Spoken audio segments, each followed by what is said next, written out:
why you can suspend the rules generally is because you need to get past the time restrictions in order to actually get things done. Now, normally we use that process towards the end of session when you only have like a day or two and you are done. You cannot get anything through.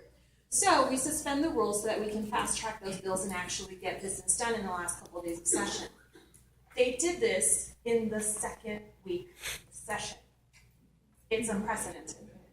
It ensures when we have those rules in place that there's transparency, that there's accountability, that you as the everyday citizen can actually follow the process and see what's actually happening with the votes on those bills and the amendments that are being done on those bills. When there's no rules in place, they just ram it and jam it right through. And that's what they did with this bill. So we can expect to see more of that. The third thing is guns. We've already seen all the activity occurring around gun legislation, whether that's expanding your, essentially stand your ground, the Castle Doctrine that says that you can protect yourself in your home. Well, now they want to say that if you feel fear for your life in a car, you can go ahead and shoot someone. Campus carry, of course, you've seen my colleague Michelle Fiore, who's very colorful. And the level of dedication to guns. I'd be very nice about this. Look, I don't understand it. I probably a lot of people here don't either. The level of, I don't know, passion about guns. I mean, look, I'm a gun owner. The West has a tradition of guns, but there's limits and there's reasonableness, and there are situations that just don't make sense, and rather than protecting us, actually increase the odds of us getting hurt. And these are these bills, and the amount of unreasonableness on the other side to hear those counter arguments, unfortunately, is very high. So all we can do is continue to focus, continue advocating. And again, I think that our best bet here is going to be to keep that line of communication open with the governor and hope that he sees some reason in this issue. Focus on our more moderate Republicans on the Senate side and again, try to get them to see some reason on this issue.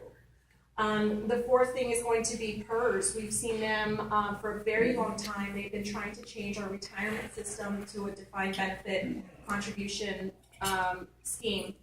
What that means is that they're essentially shifting all of the risk for all of you guys who have worked for the state or worked for government and are in PERS in Nevada. Now, this doesn't affect everybody, but it affects many, many of our folks who work for the state and our seniors already who are in PERS. And what they're doing is shifting all of that risk to you.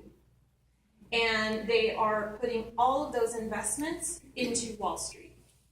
And we have seen, of course, what happens when you put all of your money in risky Wall Street type activity where there is no accountability and, quite frankly, repercussions for betting on your money. If they lose it, you lose it. In the situation that has been completely stable in the state of Nevada, that money is kept in-house and you are guaranteed your retirement. And it's stable. It's one of the most rated PERS systems in the country, quite frankly. And I mean, look, how often can we say that Nevada is the best at things? In this situation, we actually can say that. It's been very well taken care of. So that's going to be a huge issue for all of our retirees and for those folks going forward that are going to be put into these systems. And the last thing that I will highlight is the minimum wage amendment that has been submitted. In Nevada, we actually have a constitutional amendment that guarantees that the minimum wage will continue to move up related to, I think, is it the federal minimum wage or the cost of living? Federal minimum wage. Federal minimum wage. They're trying to take that out of the Constitution. Now, the good thing about this is that a constitutional amendment does require several cycles. So even though it only requires a 50% vote, they have to go through 2 legislative sessions and then a vote of the people. So on that one, we're fairly safe. However, that just goes to show you what the theme of this session is. Again, I think I just want to, we will leave just a little bit of time here for some Q&A. But the thing that I really want to leave with you are the positives. Again, I don't know how much of this stuff we can stop. But that being said, being active, having your voice heard, submitting those opinions on that opinion poll on the legislative website, supporting those positive bills. We feel pretty positive that at the very least we'll get some hearings, but we're not guaranteed hearings. So for example, with Senator Segerblum's minimum wage, increasing the minimum wage bill, if he does get a hearing, that place needs to be packed. And we need to demonstrate to those legislators and the people of Nevada that that issue matters. Even if it doesn't go anywhere, they have heard what matters to the people of Nevada. The Bill of Rights for home health care workers is another really great positive bill.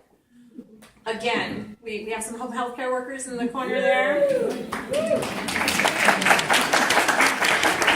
Again, this matters deeply. I could go off on the home health care issue because, look, this is just about taking care of each other. And if we're not there telling the legislature, telling the world, quite frankly, and the media plays a really important role in this.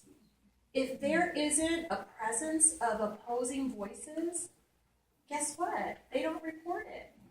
And they say, for example, on the construction defect bill, no one showed up. And so what did the media report? That it sailed through and there was an overwhelming amount of support. And then, of course, people read that, the general public reads that, and they think to themselves, oh, well, it must not be that big of a deal because there's nobody there to oppose it. So having that presence affects all of these different things in all of those ways. So just remember that, again, like I said in the morning, what you do matters, and having that presence matters, and it is noticed. It is noticed in lots of different ways. Okay, so I will go ahead and leave it there, and